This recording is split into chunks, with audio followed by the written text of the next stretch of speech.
North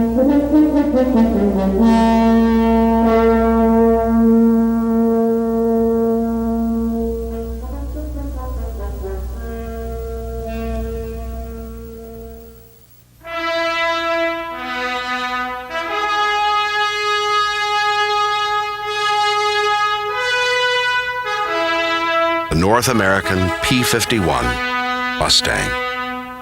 Her very name rekindles passions in those who flew her or were protectively cradled by her, all the way to Berlin and back. A Mustang. Perhaps the finest propeller-driven fighter craft to ever grace the skies. Most distinctive and recognizable sound. But to the beginning. September 1st, 1935, 0445 hours. Poland fell in 18 days under the force of the two major military advancements since World War I, the airplane and the armored vehicle. England watched, and Winston Churchill comments. Now at last, the slowly gathered, long pent-up fury of the storm broke upon us. Within 3 weeks, the long-famed French army was to collapse in rout and ruin. Within 6 weeks, we were to fend for ourselves alone, almost disarmed with triumphant Germany and Italy at our throats, with the whole of Europe open to Hitler's power.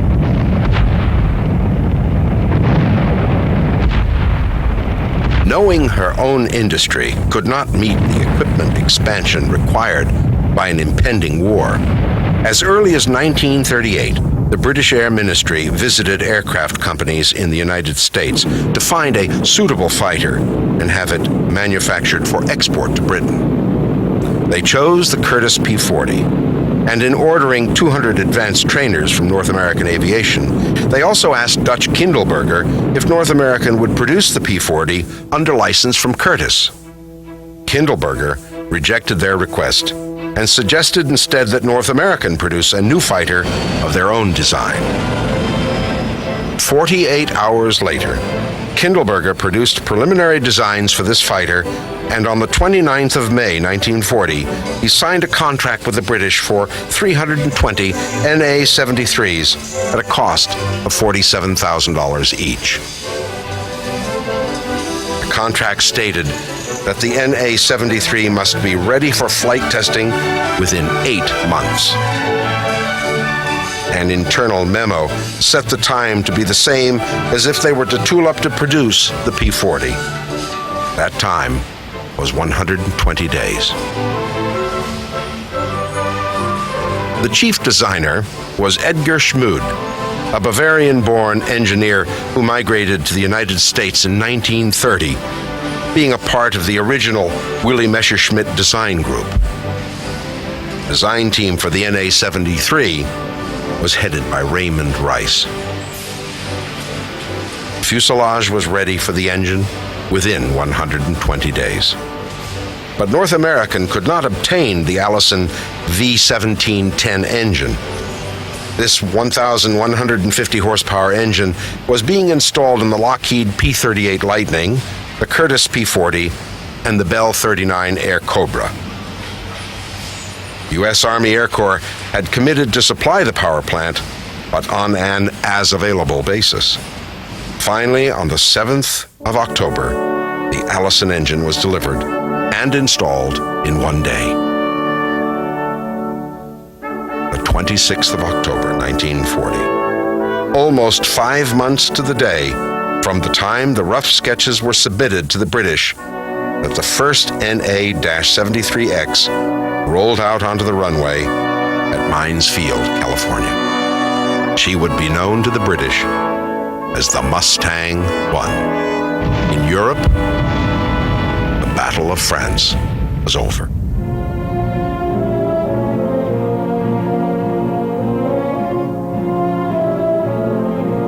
Adolf Hitler could now turn his attention across the English Channel.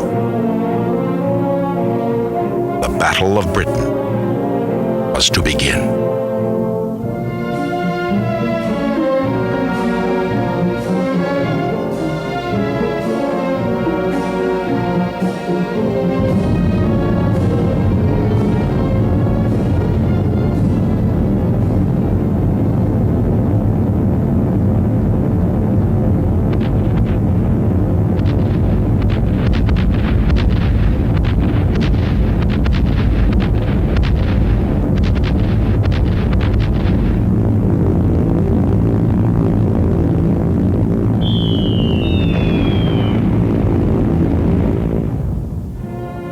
Nazi stormtroopers gathered along the English Channel in preparation of the pending invasion. It was almost a festive atmosphere. Little did they know that they would never cross that narrow strait. Defiant British Lion would prove too much for the Axis.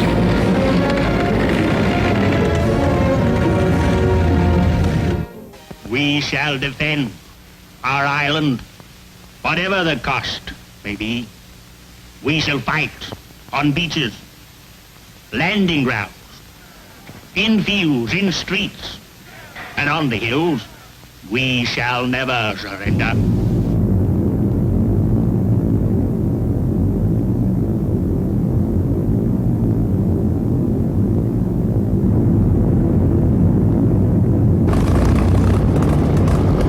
The Luftwaffe sent her best: Junker Ju-88s, the Heinkel 111s, Me-110s, the Dornier Do-17, and the Junker 87 dive bomber. Swarms of Me-109s came to ward off the British Supermarine Spitfire 1A and Hawker Hurricane 1s. Superb aircraft, and truly a match for the German escort fighters.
The test work on the NA-7B continued.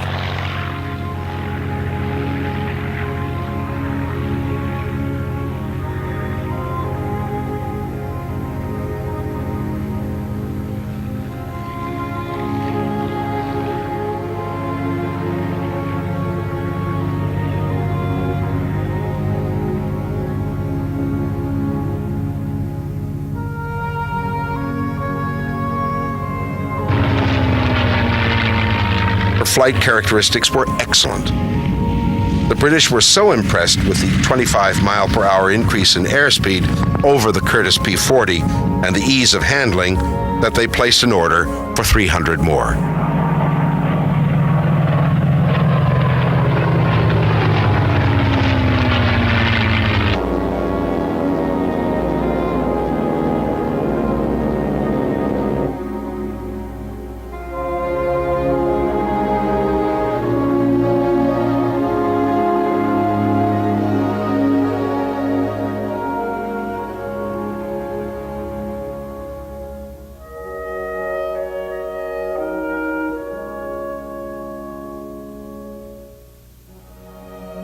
Production work on the British orders was in full force.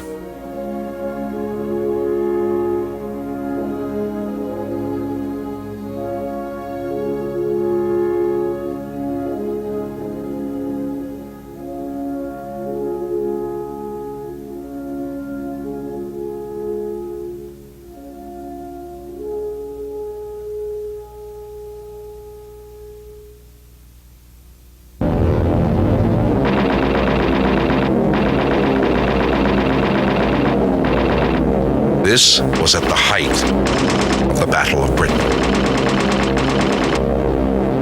The British pilot in the Hurricanes and Spitfires were deadly against the German invaders. They had a 3-to-1 and as much as a 4-to-1 kill ratio during those last heroic months of 1940.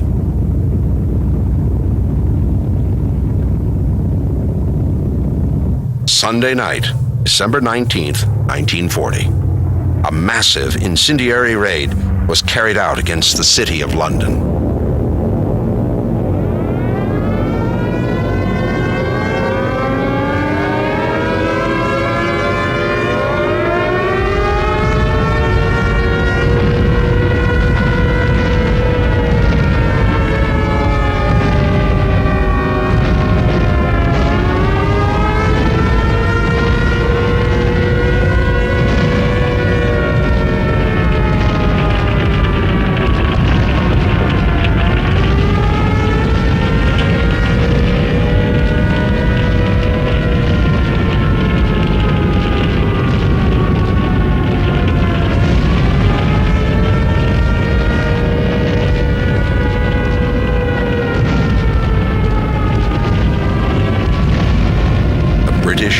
Sustain this blow anymore. They would not break.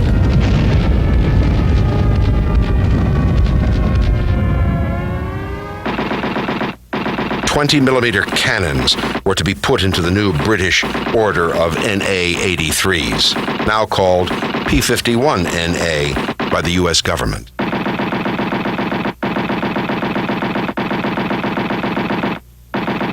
Testing was thorough before the cannons were mounted onto the airframe.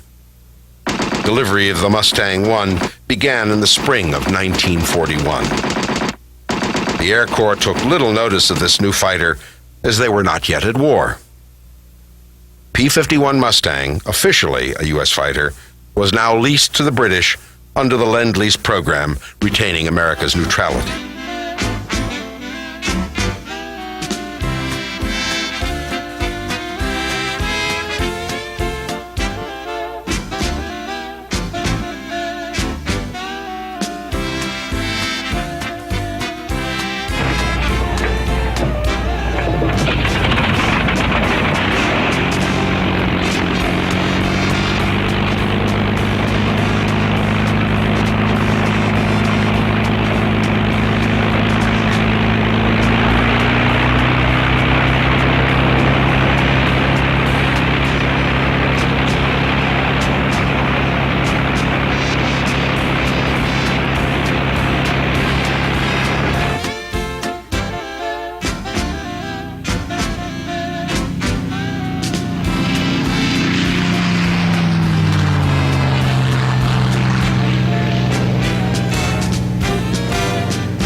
The Air Corps took delivery of 2 XP-51s for evaluation.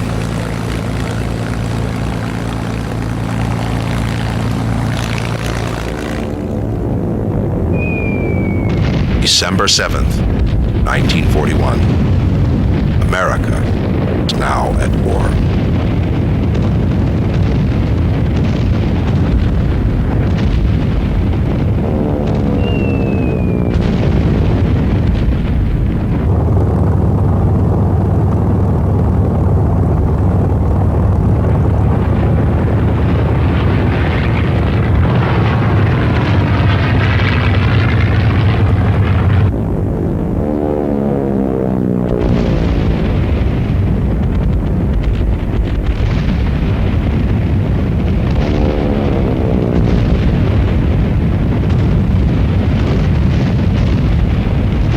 Yesterday, December 7th, 1941, a date which will live in infamy. The United States was suddenly and deliberately attacked by naval and air forces of the Empire of Japan.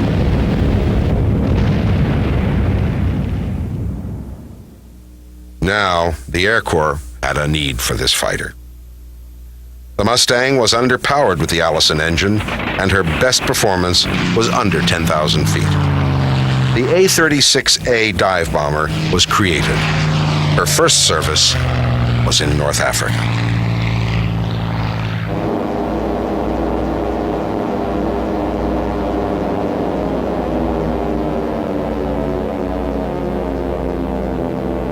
Both the British and the Americans found her maneuverability and speed useful in low-level ground support and as an attack aircraft.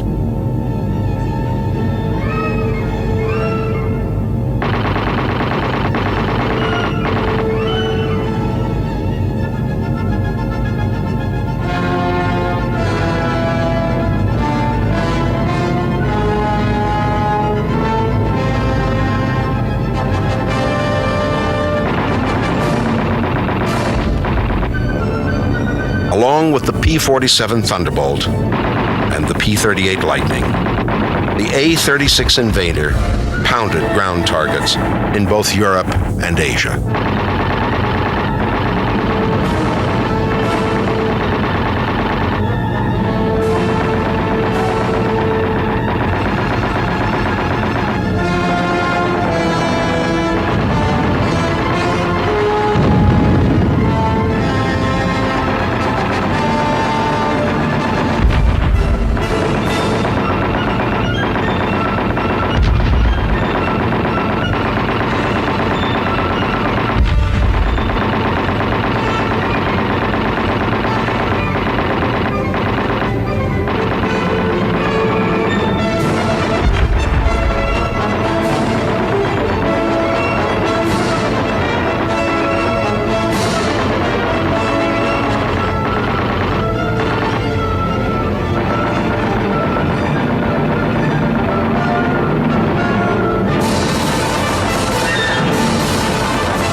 Meanwhile, the B-17 Flying Fortress was penetrating the Luftwaffe-defended European continent deeper and deeper.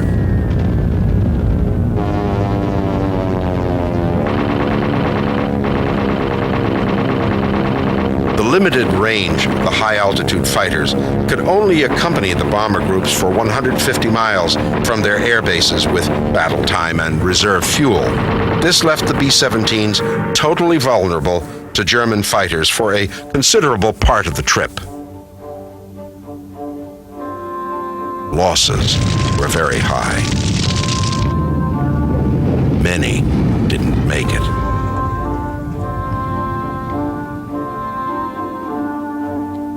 Others were luckier.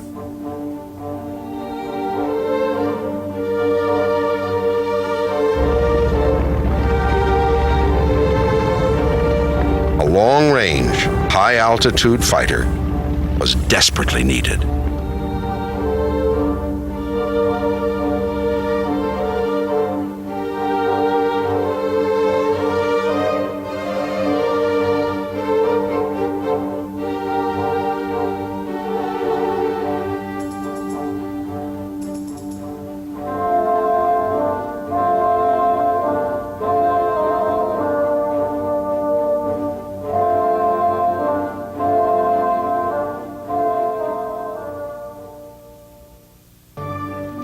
In the summer of 1942, a Rolls-Royce Merlin 1650-3 was married to a P-51 airframe.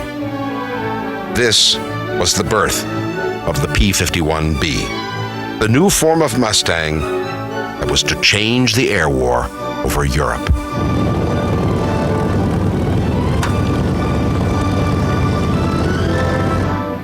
The 30th of November, 1942, saw the first flight test of this proven airframe with the power of the Merlin engine.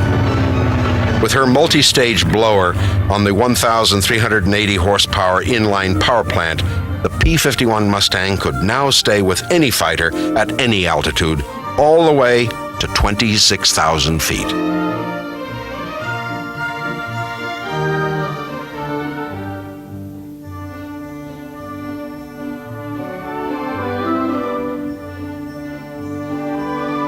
With the addition of drop tanks holding a total of 108 additional gallons, the P-51B could now accompany the bombers all the way to Berlin and back.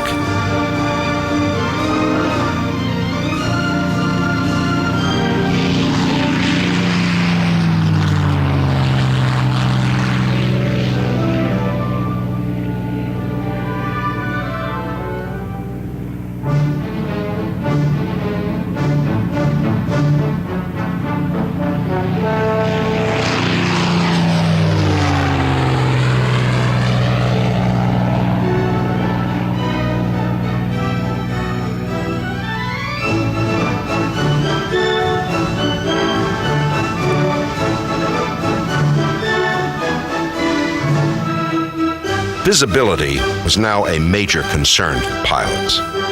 The greenhouse gave way to the Malcolm hood, which was an improvement, but not until the bubble canopy was developed did the Mustang enjoy unrestricted visibility both front and rear. The new Mustang became the P-51D.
P-51 with the teardrop canopy, an advanced Rolls Merlin, the V-1650-7, and 6 50 caliber machine guns mounted in the wings went into production in February of 1944. Before the end of production, nearly 8,000 would be produced in Inglewood, California, and Dallas, Texas.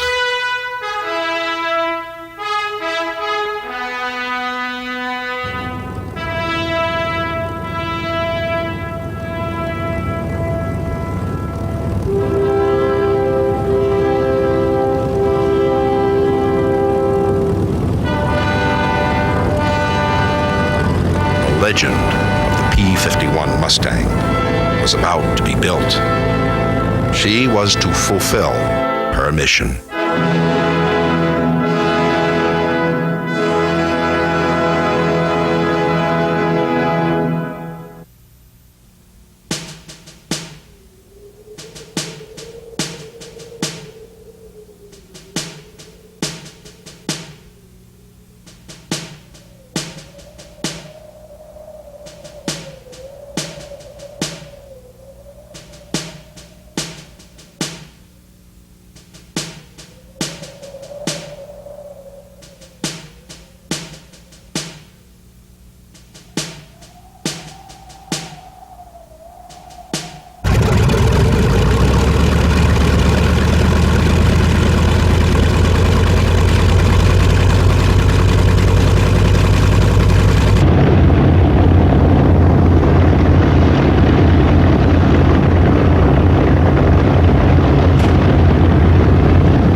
Berlin. On this day, a railway bridge and road junction southwest of Berlin are bombed as part of the synchronized blows against Nazi transportation.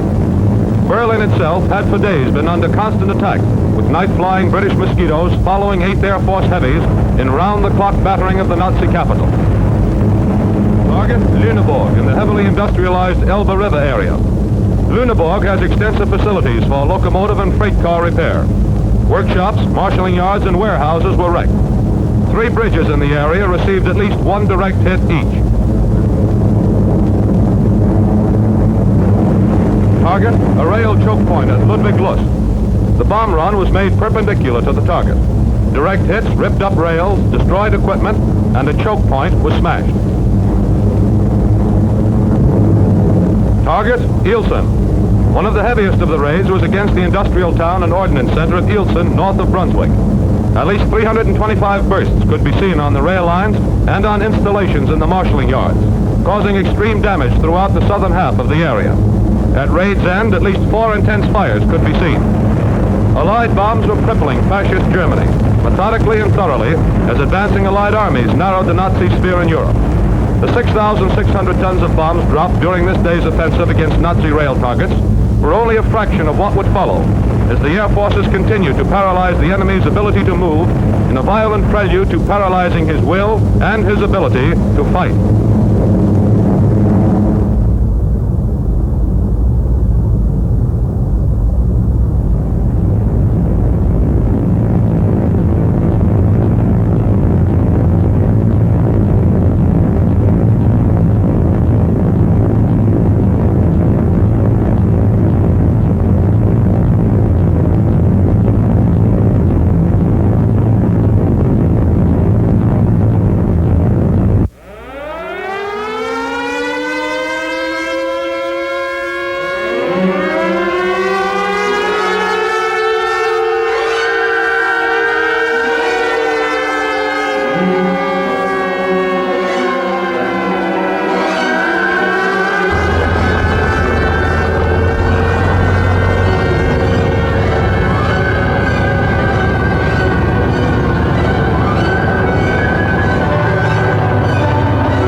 Major. Go ahead.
Of all the fighting men who admired the P-51, perhaps the B-17 crews loved her the most.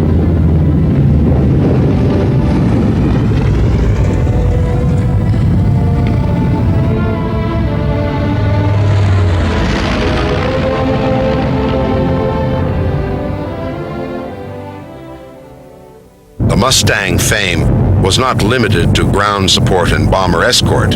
She was one of the quickest, most maneuverable ships to fly.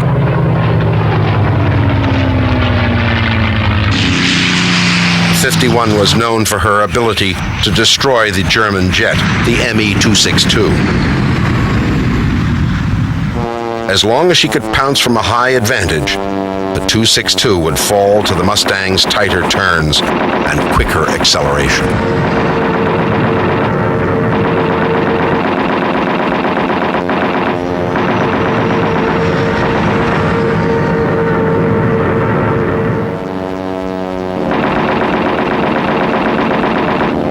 The P-51D Mustang performed with distinction in the Far East, where a 51 pilot received the Congressional Medal of Honor for downing 7 Japanese aircraft in one battle.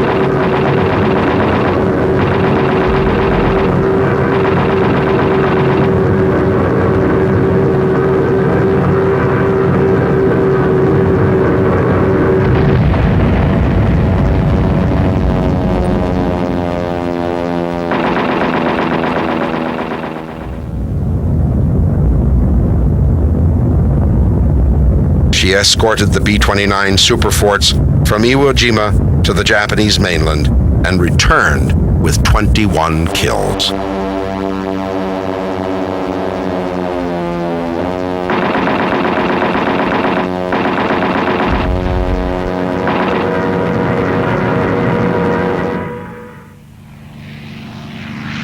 An all-purpose fighter built around the P-51 concept, the P-82 was developed at the end of the war. She saw limited service in Korea, along with the venerable P-51D. Unlike most warbirds, the Mustang is not just a museum piece or an oddity at air shows. There are some 200 still flying in civilian service. A great and fierce fighter craft with a justly earned niche in aviation history. And as many a stunned admirer will tell you, she still leaves a path of awesome sound and fury across a quiet sky.